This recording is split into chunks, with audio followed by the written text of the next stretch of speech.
भूले बिसरे पन्ने में एक बार पुनः दीपक शर्मा का नमस्कार। पांगड़ा में संथाल नामक एक चबूतरा है।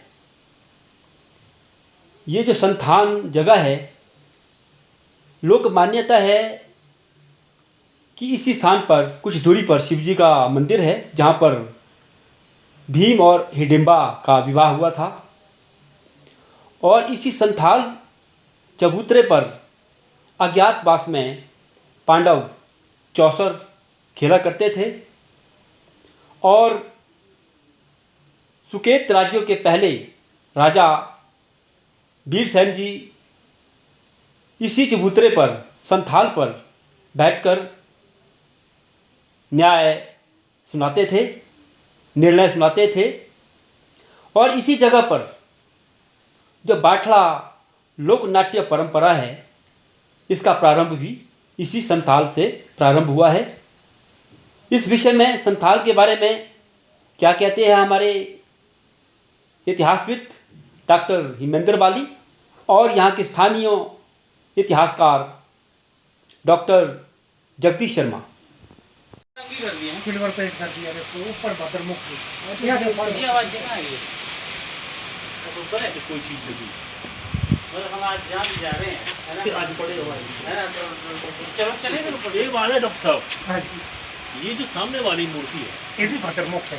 नहीं ये नीचे जी पांडवों की रमण स्थली पांगना में आज हम यहाँ बैठे हैं संथाल पे, और द्वापर युग के उस मंदिर के बिल्कुल अग्रभाग में अमरनाथ मंदिर, जहाँ पर शिव प्रतिष्ठित है, जहाँ हिडिंबा जो कुल्लू गण की एक राजकुमारी थी और पांडुपुत्र भीम का विवाह हुआ था, और उसके बिल्कुल अग्रभाग में एक संथाल जगह यहाँ पर जहाँ पर हम बैठे हैं, और पृष्ठभाग में यहाँ पर इस क्षेत्र के देव विशिष्ट ऋषि देवथला जी की मुंडली जो प्रस्तर प्रतिमा है वो भी दृष्टिगोचर है, स्थापित है।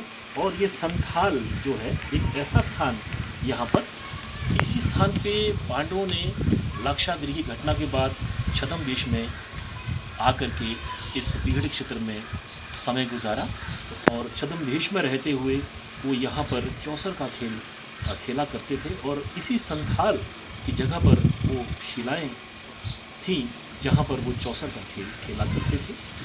और उसके बाद इस यहाँ पर जैसे जैसे यहाँ कलयुग का जो एक आवर्तन हुआ, उस काल में यहाँ पर जो है एक ऐसी देव परंपरा रही इस संथाल पे, तो देवता लोग यहाँ बैठ कर के ही प्रजा के दुख का और उन्हें दुख और आशीर्वाद देने के लिए यहाँ बैठते थे, और उनके दुख के निवारण के लिए यहीं से ही वो आशीर्वाद दिया करते थे। और आज हमारे साथ यहाँ पर है पांगना क्षेत्र के विख्यात समाज सेवी और संस्कृति मर्मज्ञ डॉक्टर जगदीश शर्मा जी, और इस क्षेत्र की संस्कृति, इतिहास, पुरातत्व को बचाने के लिए पिछले 50 वर्षों से जो ये कार्य कर रहे हैं वो सभी को मालूम है, सभी जानते हैं उस विषय में।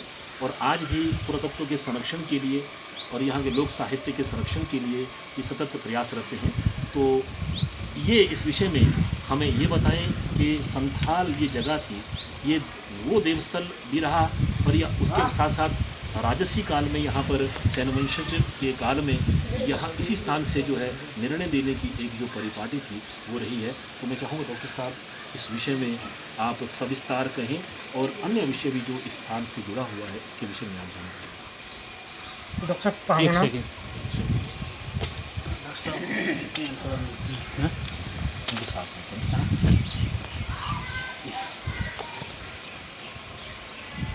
डॉक्टर पांगना यानी पांडवांगन, इसका जो नाम है वो पांडवों से पांडवांगन रहा है। समय के साथ साथ, परिवर्तन के साथ साथ पांडवांगन से इस जगह का नाम पांगना पड़ा। पांडवांगन यानी पांडवों का आंगन। यदि भीम की शादी हिडिंबा के साथ हुई है साथ वाले मंदिर में इस संथाल के साथ, तो लगता है कि ये वाला जो संथाल है, जो चबूतरा है, कहीं यही आंगन तो नहीं रहा होगा। वे चौसर का खेल इसी स्थान पे खेलते थे। तो पांडवांगन से पांगना बनने तक का जो लंबा सफ़र है, उसमें पांडवों ने इस क्षेत्र को रमण स्थली बनाया।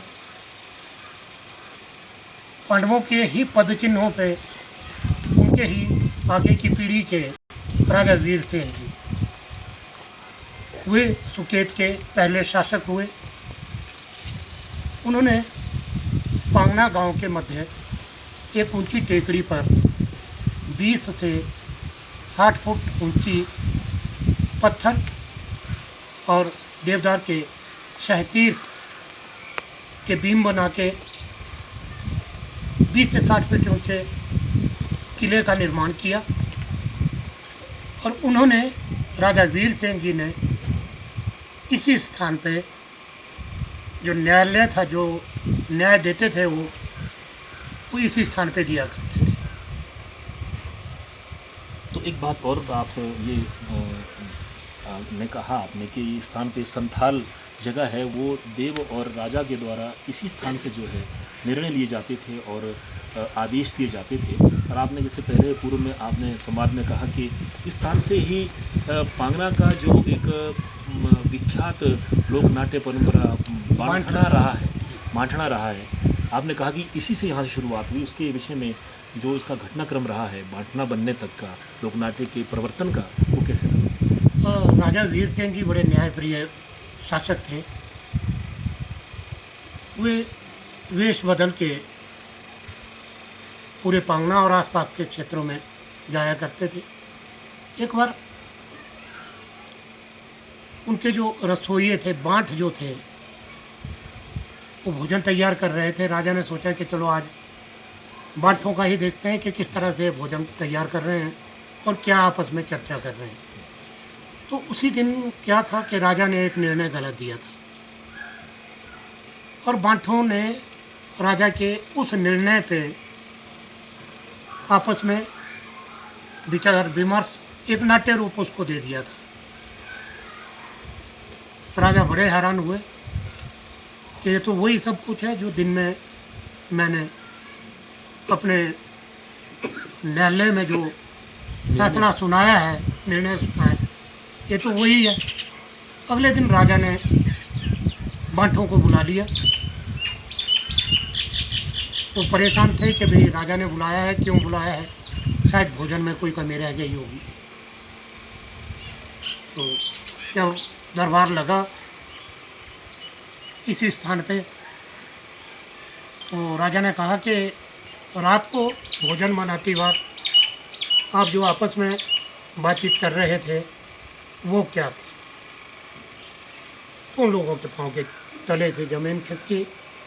क्या तो हमारे विरुद्ध ही निर्णय होगा। तो राजा ने कहा कि जिस रूप में भी आप रात को आपस में चर्चा कर रहे थे, उसी रूप में यहाँ भी की जाए, अभिनय रूप में। उसमें बाद में जो निर्णय हुआ उससे प्रमाणित हुआ कि राजा ने कल जो निर्णय किया था वो गलत था, वो जनविरोधी था, वो जनविरोधी निर्णय था। इस करके उसी समय से राजा वीरसेन के काल से ही बांटड़ा की उत्पत्ति हुई। और ये जो बांटड़ा था, इसका जो मंचन होता था वो ज़्यादातर ब्राह्मणों द्वारा, और ये संस्कृत में होता था। कुछ समय के पश्चात जो दूसरे वर्ग के लोग थे उन्होंने भी मंचन शुरू किया, वो करियाला नाम से प्रचलित हुआ। उसमें जो विशेषता ये थी कि करियाला में जो मंचन किया जाता था वो हास्य प्रधान था, उसमें प्रहसन ज़्यादा था। लेकिन जो बांटड़ा था वो एक संदेश दिया जाता था। तो राजा ने बांटड़ा था अपनी जो उसकी जो राजा की जो जनहित की जो योजनाएं थी उसके प्रचार के लिए उन्होंने उसके दल का गठन किया। तो बहुत बड़े बड़े विद्वान उसके पात्र रहते थे और ये वो स्थान है जहाँ पे उसका मंचन भी होता। तो देखिए हम उस स्थान पे बैठे हैं, वो एक बांठना लोक नाट्य की ये एक गोमुख है, उसका उद्भव स्थल है। और ऐसा भी प्रमाण मिलता है जो हमारे साहित्यिक साक्ष्य हैं सुगीत से जुड़े हुए, बांठना के उद्भव कैसे हुआ, उसमें एक ऐसा भी एक संदर्भ मिलता है कि राजा वीरसेन जब यहाँ पर आए और यहाँ के राणा और ठाकुरों को पराजित करके वो जब यहाँ पर उन्होंने अपनी सत्ता को स्थापित किया, तो उनके साथ गौड़ जो ब्राह्मण थे नागेंद्र वो आए थे और उन्होंने यहाँ पर धर्म और नीति के प्रचार के लिए लोगों के बीच में जो एक नैतिक मूल्यों की प्रतिष्ठा के लिए उन्होंने ये एक सलाह अपने पुरोहित नागेंद्र को दी कि भी इस तरह का एक नाटक परंपरा शुरू की जाए और जिसमें कि धर्म से जुड़े हुए जो रूपक हैं, जो घटनाएं हैं, उनको वहाँ अभिनय रूप में जो है वो दिखाया जाए। तो ऐसा उसमें संदर्भ मिलता है, साहित्यिक ग्रंथों में मिलता है, किताबों में मिलता है। तो उसी की संकल्पना के पीछे राजा की सोच को साकार रूप देने के लिए जो बांटना था, जैसे डॉक्टर साहब ने कहा कि जो बांटना का जो एक अंतर्वस्तु होती है उसमें पौराणिक कथाओं का समावेश अधिक होता है। पौराणिक कथाओं को रूपक के रूप में, नाटक के रूप में अभिनीत करना वो उसका एक मुख्य रूप होता है, जबकि करियाना में लौकिक जो रूपक होते हैं वो अधिक होते हैं। उसमें लौकिक घटनाओं को अधिक से अधिक उद्घाटित करके जो सामाजिक बुराइयां हैं उनको प्रहसन के माध्यम से उनका मंचन किया जाता है। तो नागेंद्र गौड़ ब्राह्मण नागेंद्र के माध्यम से जब मंत्रणा हुई राजा की और उसके बाद यहाँ पर जो टोलियाँ बनी, जैसे हमने कहा कि पहले ब्राह्मणों के द्वारा ही उसको वंचित किया जाता, तो उसके बाद अन्य जाति के लोग भी उसमें जुड़े और इस तरह से बांटना का जो उद्भव है इस क्षेत्र से हुआ और धर्म और नीति और नैतिक जो संदेश राजा वीरसेन देना चाहते थे वो बांटना के माध्यम से विख्यात हुआ। और बांटना सुगेत से उद्भव होकर के पूरे हमारे शांगरी क्षेत्र में और भज्जी क्षेत्र में और बहुत सारा ये सोलन क्षेत्र में भी, जो मांगल का क्षेत्र जो भज्जी क्षेत्र के साथ लगता है, कुमारसंग क्षेत्र में, कोटगढ़ क्षेत्र में और निर्मंड क्षेत्र में, बुशहर क्षेत्र में, ये सारे क्षेत्र में बांटना जो लोक नाट्य परंपरा है वो प्रसिद्ध हुई। और ऐसा भी हमने सुना है कि यहाँ की जो बांटना के जो दल होते थे वो यहाँ से कार्तिक शिशिर पूर्णिमा से और यहाँ से इसका होता था। जिस तरह से भगवान विष्णु की जैसे एकादशी होती थी, कार्तिक मास की जो एकादशी होती है, देवोत्थान एकादशी होती है, उस समय से इसका कहते हैं शुरुआत इसकी होती थी। और भज्जी क्षेत्र में इसको देवठन भी कहते हैं, वो देवोत्थान एकादशी का ही एक रूप है। तो इस तरह से ये जो परंपरा यहाँ से बांटना की है इस सुगेत के उस क्षेत्र से हुई है जहाँ पर भीम हडिम्बा का युद्ध हुआ और उनका यहाँ पर परिणय सूत्र में वो बंधे, उनका विवाह सूत्र में वो बंधे और इसी यहाँ पर ही अत्रि गोत्रीय और पांडव वंश के वीरसेन ने इसी संथाल से अपना निर्णय दिया।